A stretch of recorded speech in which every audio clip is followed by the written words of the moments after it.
since most of you in the audience don't look too familiar, you guys must all know this guy back here.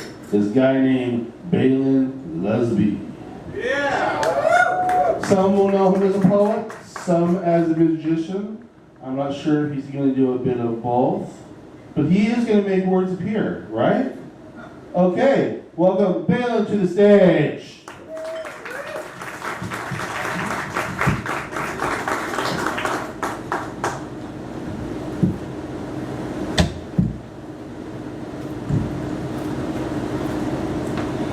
Alright, we're gonna do away with the mic. Can you hear me in the back all right? Yeah, we Perfect, all right. How was everybody? Woo!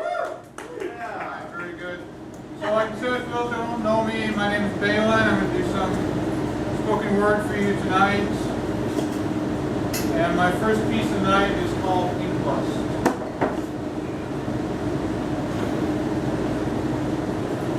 How many blank pages have we slain together? How much black blood have I spilt in your name? There have been easy days, days when I stay sheathed and shadowed like a general's sword, but then there are other days when you hold me with aching, blood-covered hands, trudging desperately across a college-drilled battlefield in search of one last gasping metaphor, one final staggering simile, and then you bear down upon him with me as your Excalibur, splattering ink in gruesome directions, creating patterns of ferocity. I'm sorry to leave you like this. I know that prompts still lurk in the darkness, that the creatures still dwell between the lines, but I cannot do this anymore. I am parched and yearning, dried out and fragile beneath a scratched cap with a bent clip. Your ink lust has carried us far. My heart beats for you, but I have no blood left, no life to lend, no time to broker. I am out of ink.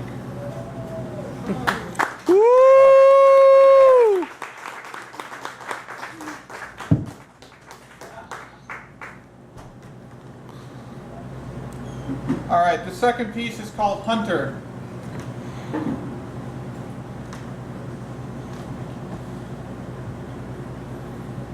Hip deep in concepts, I wade through a cesspool of ideas in search for the one I want. Tar-covered tusks and mammoth slime-smudged skeletons protrude through the mud. Putrid fossils of past attempts at glory left to decay. Word geysers bubble over, releasing the noxious toxins of thoughts unspoken. Emotional vents hiss with the steam of aggression, and the limbless trees of lifelessness pierce the surface of this swamp to reach toward the forever gray zenithal sky. This place is not the barren desert of failure, nor is it the categorized, organized, internalized library of memory. This place is the marsh of art, where serpents of loneliness swim under the vile surface, and prompts lay concealed, camouflaged among the deadfalls of writer's block. Here, I am a hunter. No need for nets or knives, just my trusted ink rifle, loaded and ready to fire. I lay in wait for a moment, absorbing the festering silence and inhaling the rotting stench left behind by the carcasses of prior unyielding compositions. Some of this carrion might still bear meat, but I am not hungry or desperate. I am invigorated aiming to capture the abominable beast I stalk and take its head as my ghastly poetic trophy. Out within the marsh, the prompt fiend lurks, with teeth like fountain pen heads, paper-cut claws, and crumpled-up college-ruled flesh, and ink-black eyes that pillage the soul of all who gaze into them in fear. But I am not afraid. I am impassioned. Tonight I shall have my prey, roasted over the open flame of creativity, draw magnificence with its blood, and dine on the illustrious glory of having slain the blank page. Woo!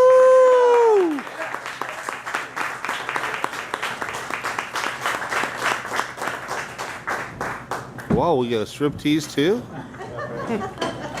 Get the dollars ready.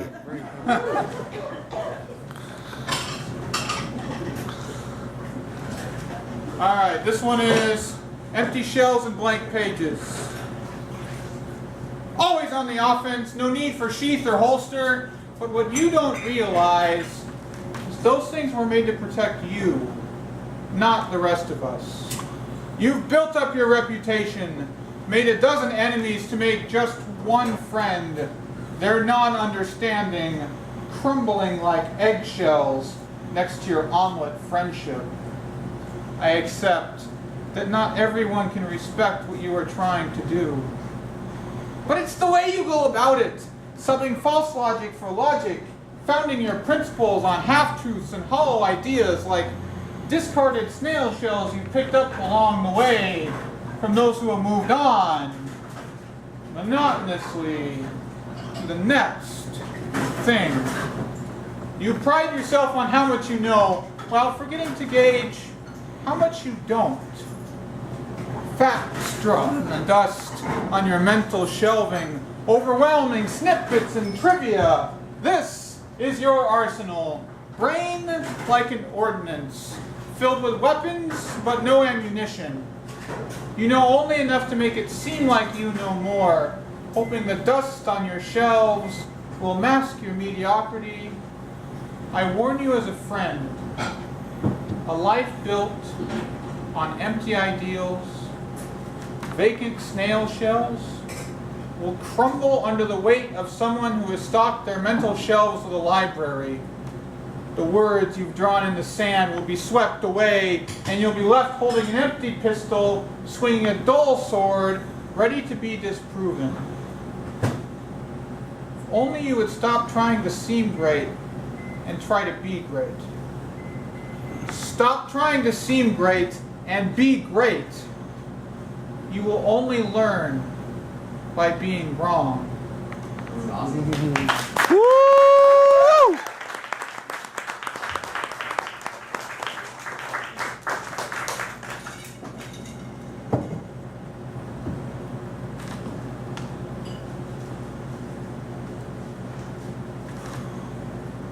Alright, this one is called Trusted Nightmare.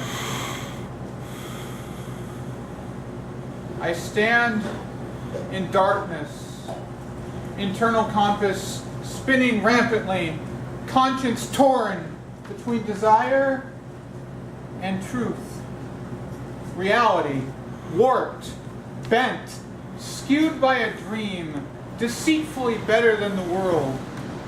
It has its own agenda, and I'm no longer sure if I am in the dream or the dream is inside me.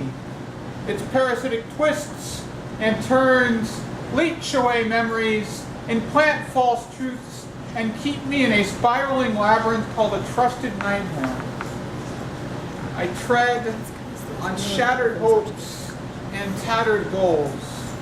Each barefoot step I take splatters more blood into the mix. I am lost in a dark corridor where fanged serpents of regret and Medusas of guilt have been unleashed to feast upon once happy thoughts. I know I must master them, herd them back into their cages, shackle them and guard the key with all my might, but doubt holds me back.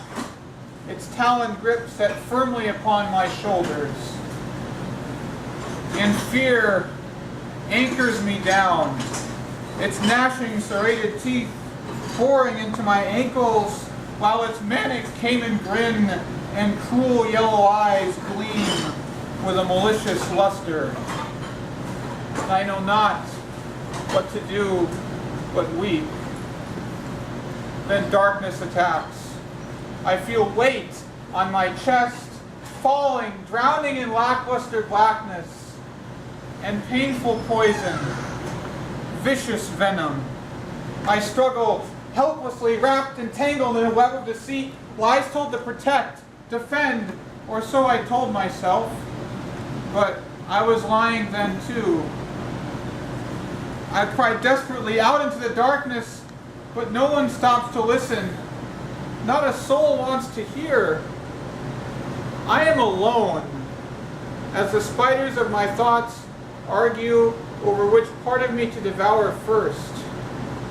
Each with 8 gleaming black eyes, vengeful and driven, 8 arthropod limbs, ready to embrace, crush, and dismantle.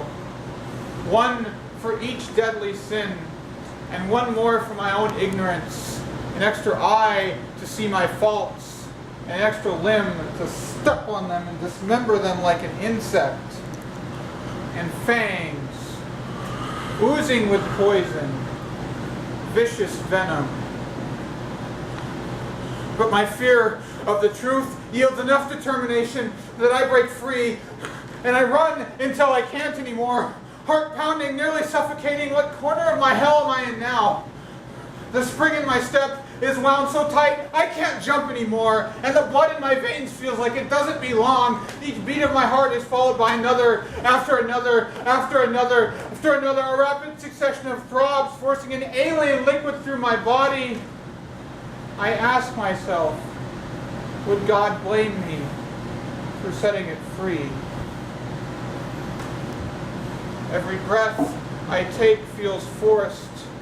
Every step uneasy and counterproductive. And agony stalks me as the vengeful spirit of a lion whose head unjustly adorns my mantle. No path I take will unfetter me from past misfortunes or missed opportunities.